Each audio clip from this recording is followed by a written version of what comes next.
The biggest financial theme for June 2026 that we encountered as part of that very busy time of the year, there's probably a few themes actually this year. Number one was the federal budget and the enormous amount of change proposed, and sort of letting that filter down in terms of how does that impact people individually. There's a lot of uncertainty out there around that. The second thing was around payday super coming out. So the government are changing the way that employees have to pay their staff super. So you have to now pay it from the 1st of July when you process the staff members' pay. So if that's weekly, then it's weekly, which is quite handy from a financial planning perspective, because in theory what should now happen is that you look at the pay slip, and the pay slip should be fairly accurate in terms of what's gone into super.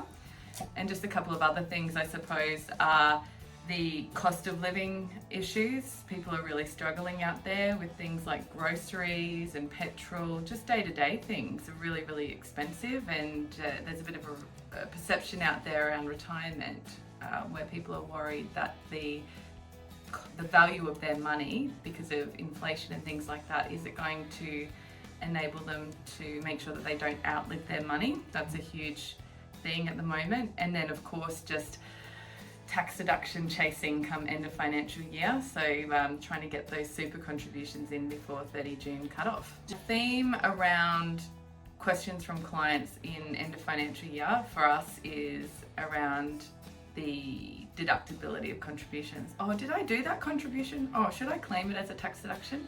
Have we had this conversation? I can't remember. What do I do? What's the notice of intent? Those sorts of things on repeat over and over again. Yeah, every year. Yeah, yep.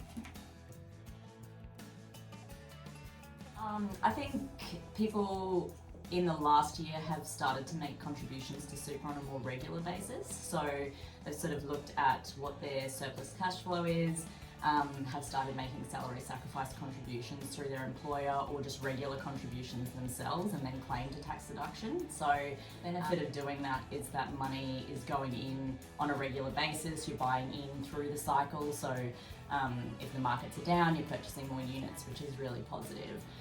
So I think people are just planning ahead a little bit more and getting that money in on a more regular basis rather than waiting until June and then panicking. Do you find probably waiting till the last minute to make contributions to super? I think that for some people they can't make those contributions throughout the year. They have to wait because their income might be variable. They might get a bonus that attracts super and they don't want to breach the cap. So they need to wait until around that, May time to sort of look at what has gone in for the year before they can make up any gap. Yep.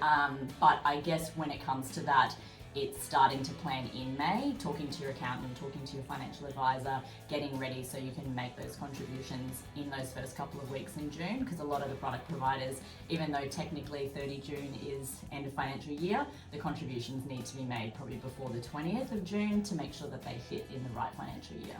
The only thing I would say, like to extend upon that, is that we go through a process early in May to identify all of our clients who might benefit from some proactive tax planning around end of financial year contributions. So we proactively engage the client and their accountant.